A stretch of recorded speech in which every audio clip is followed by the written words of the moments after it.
Welcome to Madasaling Pinoy, your prayer partner.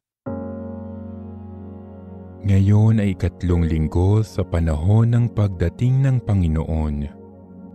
Ang mabuting balita ng Panginoon ayon kay San Lucas. Noong panahong iyon, tinanong si Juan Bautista ng mga tao, "Kung gayon, ano po ang dapat naming gawin? Kung mayroon kang 2 baro, bigyan mo ng isa ang wala.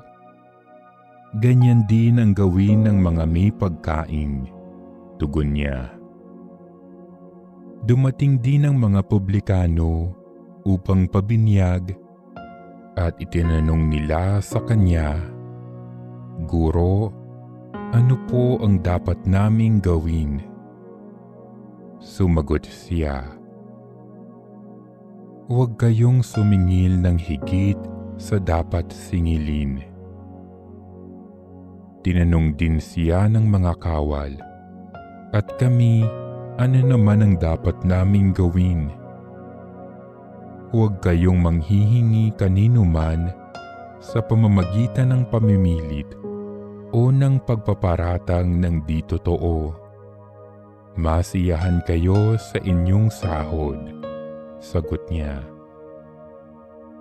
Nagahari sa mga tao ang pananabik sa pagdating ng Mesiyas, at ang akala ng marami si Juan ang kanilang hinihintay.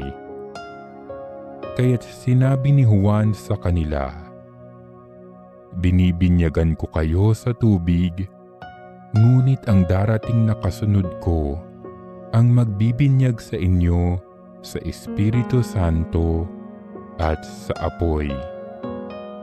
Siya'y makapangyarihan kaysa akin, at ni hindi ako karapat-dapat magkalag ng tali ng kanyang panyapak.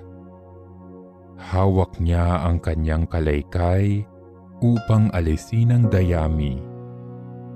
Titipunin niya ang trigo sa kanyang kamalig, ngunit ang ipay susunugin sa apoy na di mamamatay kailanman." Marami pang bagay ang ipinangaral ni Juan sa mga tao sa kanyang paghahayag ng mabuting balita. Ang mabuting balita ng Panginoon.